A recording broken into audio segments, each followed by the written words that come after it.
네, 안녕하세요. 물뽕이라는 게 뭐예요? 네, GHB라는 향정신성 약품인데요. 예.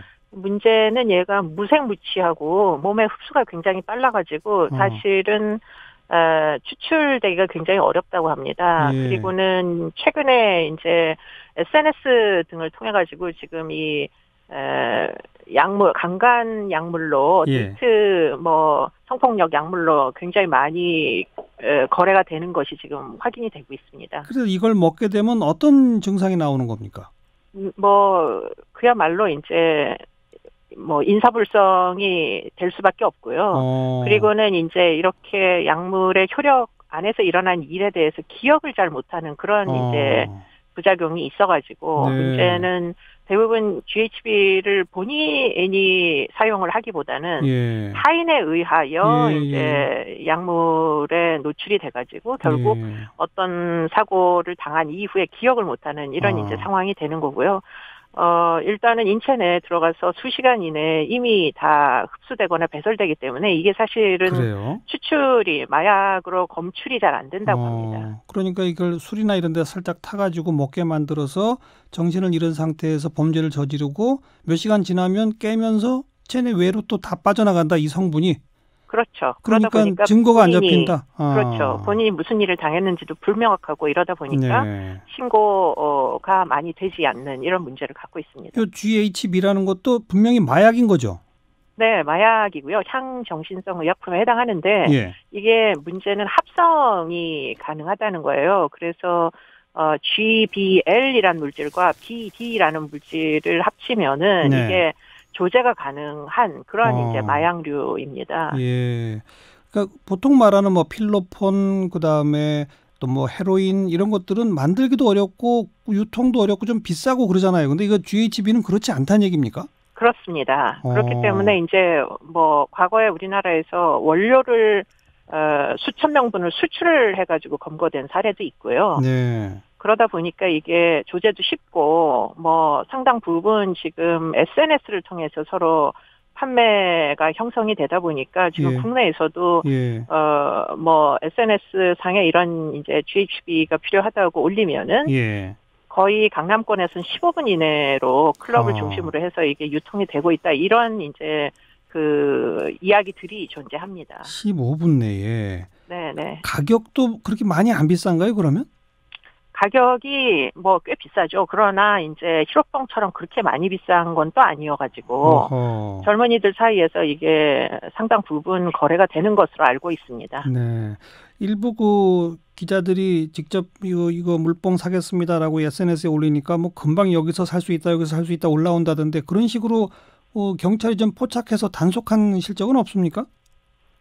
지금 문제는 지금 이 약물이 그러니까 인체 내에 흡수가 된 다음에 추출이 잘 안 되다 보니까 네. 지금 약물 검사에서 잘 포착이 안 되는 거예요. 그렇기 네. 때문에 상당 부분 이제 피해 사례는 많이들 언급이 되지만 예. 실제로 검거를 한 건수가 어. 사실은 지금 물뽕으로는 검거 건수가 많지 않은 게 이제 문제입니다. 아니 이걸 구매하겠다는 식으로 해서 검거할 수 있잖아요. 그러니까 이제 함정 수사를 하면 되는데요. 예. 이게 이제 함정 수사가 우리나라가 굉장히 보수적으로 적용을 하다 보니까 이미 그래요. 범의가 있는 사람에게 기회를 제공해서 함정 수사를 하는 경우에는 이게 가능합니다. 그렇기 네. 때문에 이제 합법적인 테두리 내에서 완전히 불가능한 건 아닌데요. 예, 예. 애시당초에 관심이 없는 사람에게 지금 유인을 해가지고 함정 수사를 하는 것은 불법으로 돼 있다 아, 보니까 그래요. 사실은 서구 사회에서처럼 마약을 지배적으로 함정 수사를 해서 검거를 하거든요. 근데 예. 그렇게 가지고는 지금 잘 수사가 이루어지지 않는 게 현실입니다. 그렇군요. 그런데 이렇게 이제 SNS나 이런 걸 통해서 이걸 원하는 개인이 이렇게 온라인에서 사는 것뿐이 아니라 지금 요번에 문제가 된 건 강남의 클럽이나 이런 데서 조직적으로 이런 걸 유통시키고 있다는 거 아니겠습니까? 그러니까 이 약물의 가장 큰 문제는 본인이 자의로 이제 약물을 복용하는 게 아니라는 거예요. 그렇죠. 예, 그러니까 이제 어떤 특정한 장소를 중심으로 해가지고 네. 결국은 이제 여성들을 대상으로 해가지고 지금 이 약물을 이용을 해서 예. 성범죄를 하기 위한 도구로 예, 이 예. 약물을 많이 사용을 한다는 게 이제 문제이죠. 그러니까 지금 보도된 걸 보면 손님으로 온 여성들의 술이나 이런 데 이 약물을 타서 의식을 잃게 한 후에 이 단골 고객이나 VIP 고객을 부른다는 거잖아요. 그렇습니다. 이런 게 지금 수사를 통해서 사실관계 파악이 됐습니까?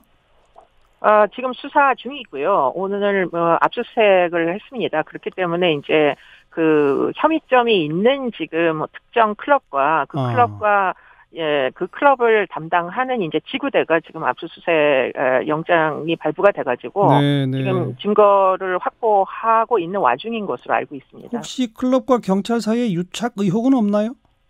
그것은 아직은 입증된 건 아닌데요. 과거에 유착으로 인해 가지고 이제 지난 5년 동안 뭐 유착에 해당하는 사건으로 징계받은 사람 11건이라고 그러거든요. 예. 그러다 보니까 뭐 그런 이제 의심까지 지금 수사 선상에 이제 올라와 있는 것으로 알고 있습니다. 그 한 경찰 관계자가 뭐 몇십억 버는 클럽에서 마약 유통하겠느냐 이런 발언을 한 것이 논란을 일으키고 있는데 이 발언은 어떻게 보세요? 그것은 현실을 좀 너무 이렇게 쉽게 생각하시는 거 아닌가. 왜냐하면 이 약물이라는 게 이 성폭력 약물이 98년도부터 이미 우리나라에 상륙한 약물이에요. 물뽕이라는 게. 그렇기 때문에 사실은 암암리에 지난 뭐 거의 20년 동안 이런 것들이 유통된다는 건 다 알고 있었는데 문제는 증거 확보가 어렵다 보니까 또 신고를 해야 되는데 이 여성분들이 피해를 당했더라도 사실 범인을 특정하기가 어렵잖아요. 정신이 의식이 없으니까. 기억이 없으니까. 그렇습니다. 그렇기 때문에 이제 신고도 못하고 알겠어요. 쉬쉬하는 그런 상태로 있었던 거죠. 그런데 이번에 이제 다른 사건으로 연루가 돼가지고 지금 그 고소인이 지금 이런 혐의를 뭐 의심을 제기를 해가지고 지금 수사가 이루어지는 와중에 있습니다. 근데 교수님 설명을 쭉 들어보니까 이게 이제 요번 그 버닝썬 거기 하나 수사해가지고 이게 근절될 수 있다는 거는 전혀 아닌 것 같고. 네네. 게다가 이게 지금 기억이 없는 상태라 신고도 잘 안 된다. 만약 신고했어도 잡아봤자 그 증거가 또 포착이 안 된다. 그럼 이거 어떻게 해야 합니까? 무슨 대책을 세워야 합니까? 참 큰일이죠. 근데 일단은 이런 이제 그 피해를 당했음을 의심하는 당사자들이 아마 있을 거예요. 피해자들이. 물론이죠. 그러면 피해자들이 일단은 본인이 당한 일이 준 강간에 해당하는 성폭력이라는 사실을 일단은 이해를 하셔야 되고요.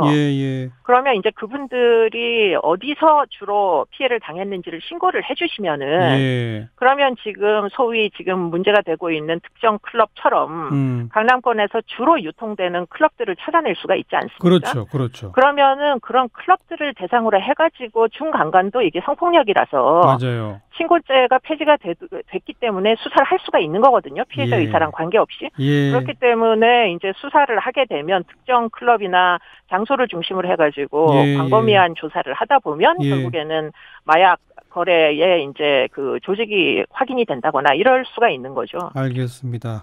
피해자들이 일단 좀 적극적으로 나서 주셔야 되겠네요. 시작은. 그렇습니다. 네. 우려되는 현상입니다. 오늘 고맙습니다. 고맙습니다. 경기대학교 범죄심리학과 이수정 교수였습니다.